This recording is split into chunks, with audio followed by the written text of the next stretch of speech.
So hi everyone, thank you for coming to our November Lunch and Learn during National Diabetes Month.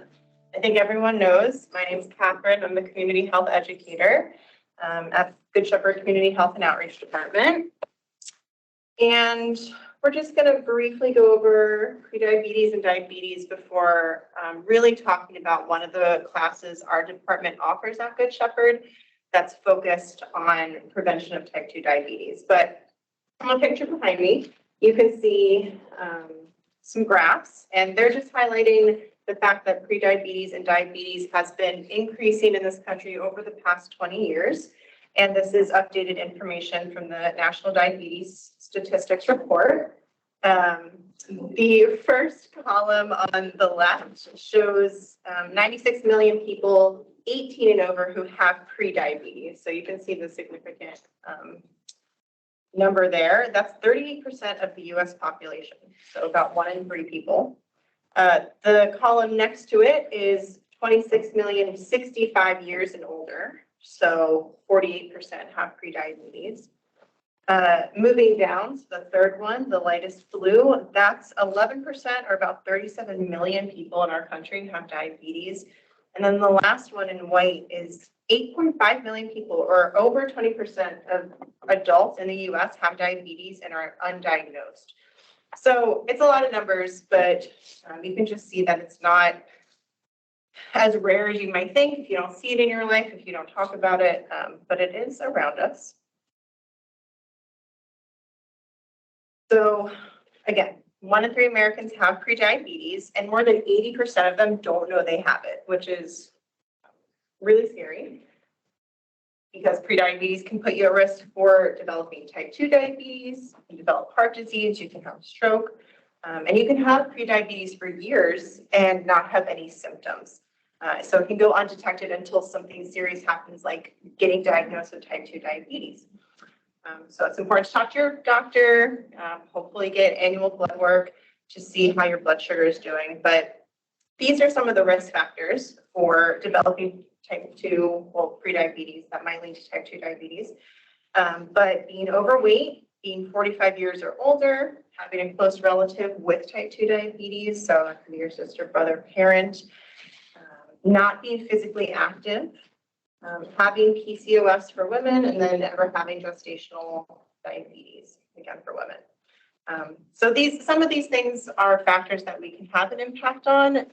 Unfortunately, race and ethnicity also play a part in prediabetes risk, and people who have even a part of African American genes or Hispanic Latino Americans, Native Americans, Pacific Islanders, and some Asian Americans are in an increased risk of developing prediabetes. That's not something we can change.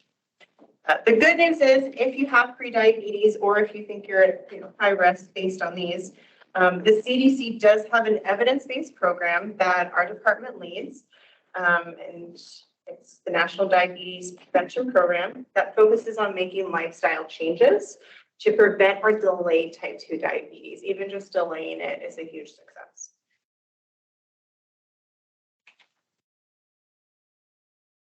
So just to talk a little bit more about it, they shorten it to Prevent T2, Preventing Type 2 Diabetes. And again, it's a free evidence-based program, just means it's been proven to work, that prevents or delays type 2 diabetes for those who have prediabetes or at risk. So you cannot join this program, even if you're thinking of someone who might be interested. They cannot have type 1 or type 2 diabetes to join this program. The nutrition department has a separate program if you're interested in learning more about how to manage diabetes you already have. But this class is just for pre-diabetics or if you're at high risk. And the whole point of the program is to empower people with prediabetes or those at risk to take charge of their health and well-being. The participants meet in groups with a trained lifestyle coach to learn ways to incorporate healthier eating and moderate physical activity. The program also focuses on stress reduction, coping skills, problem solving, just integrating different thought patterns and habits into your everyday life. The groups meet for a year, which I realize can sound long, but it is a lifestyle change program. Things take time to change. And it helps to maintain the skills instead of just meeting, let's say, for a month. But each meeting is 1 hour, and there's virtual and in-person options. So if someone is at work and we're meeting in the middle of the day, we've had people call in on their lunch break and participate, and they stuck through the whole year. Part of Prevent T2 is also submitting food and activity logs. Those are required, and that might sound a little intimidating, but again, the point is to look at your patterns, see where change can be made, and hopefully see a change as you write food and activity logs over a year. We also do confidential weigh-ins, which is not just on a scale, it's on a special scale we have called the Tanita. So you step on barefoot, and people in our office do it for fun as well, just to track their own health.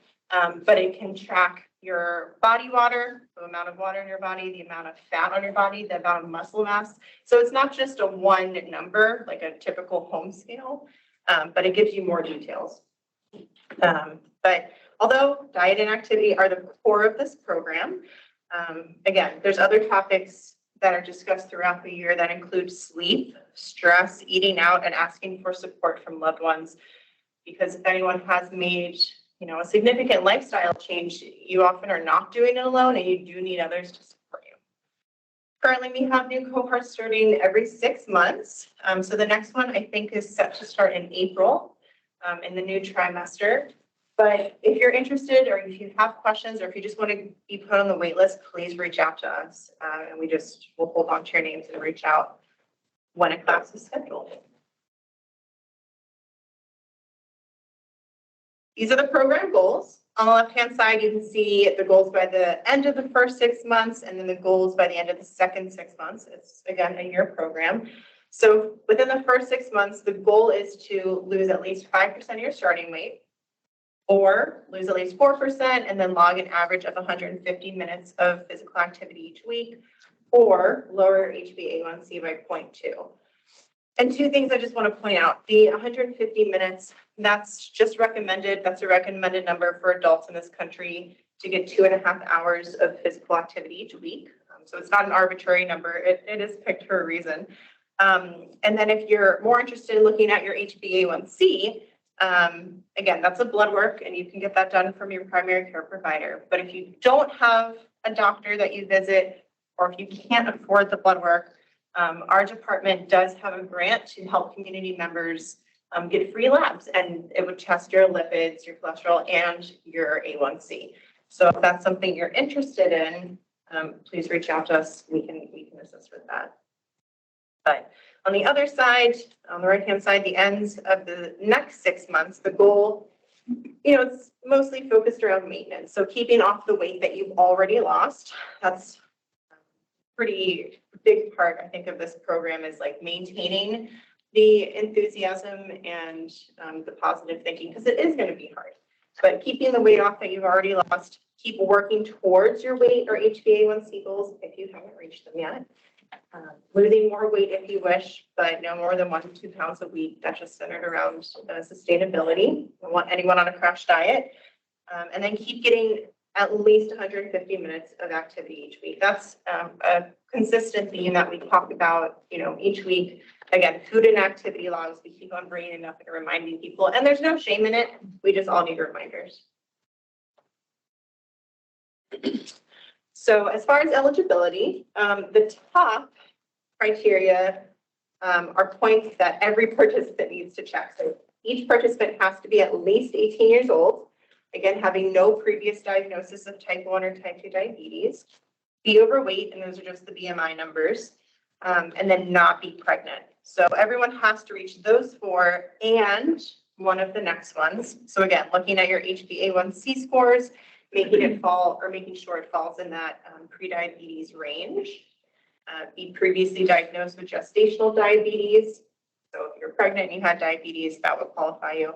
Or receiving a high-risk result on the CDC's prediabetes risk test, which is available online. I did not click through it, but it is right there, and it's just a quick link. So again, eligibility, you need the top 4 bullets and then one of the ones below.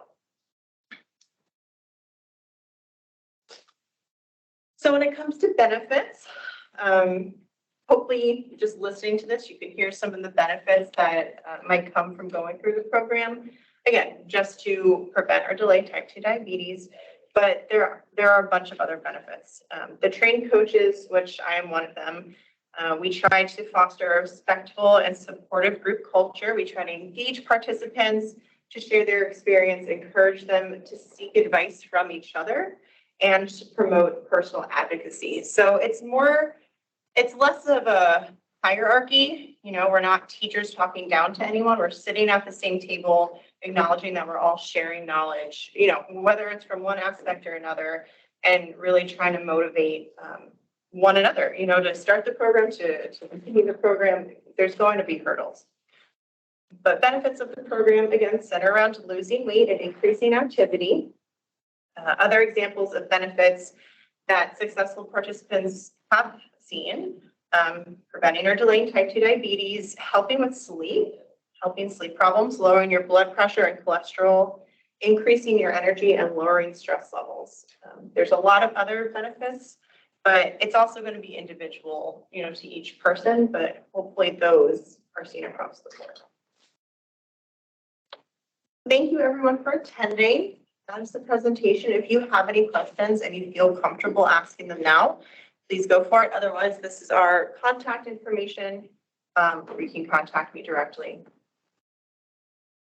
I have a question.